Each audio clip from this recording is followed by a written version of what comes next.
Hi, it's Chester Tupwell at Blue Pecan Computer Training, and in this video we're in Microsoft Excel and we want to delete blank rows. So I'm going to show you two methods. The first method only really works where you've got rows that are completely blank. So for example, if you had rows that had a date in, say, so I had a date here, and you didn't want to delete that row, but it still contains blanks in other columns, then this method won't work.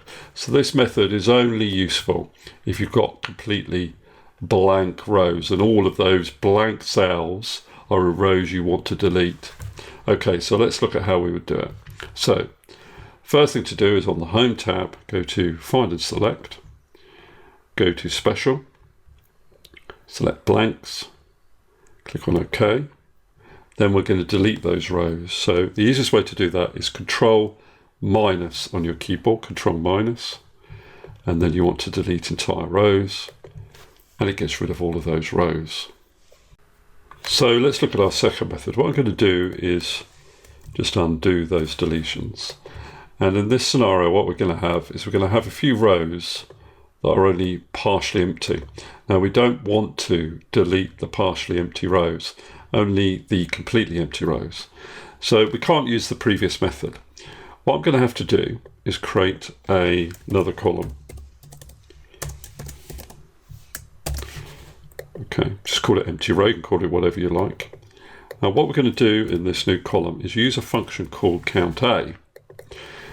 Now if you've not come across COUNTA before, what it does is it counts the number of cells that are not empty in a specified range. So what I'm going to do is select this row, and you can see that it's counted 8 cells that are not empty. Now if I copy this down, all the way down here,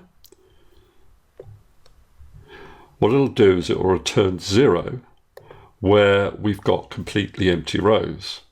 So then what I can do is apply a filter. So if I did Control-Shift-L, that gives me my drop-down list at the top of each row. And I can say I only want to currently view the ones with zeros. And then what I can do is select those rows and then Control minus to delete them. And yes, I want to delete the entire sheet row. And then if I unfilter, I've got the data that I wanted. All the completely blank rows have been deleted. Okay, that's all there is to it. Thanks very much for listening. It's been Chester Tupwell at Blue Pecan Computer Training.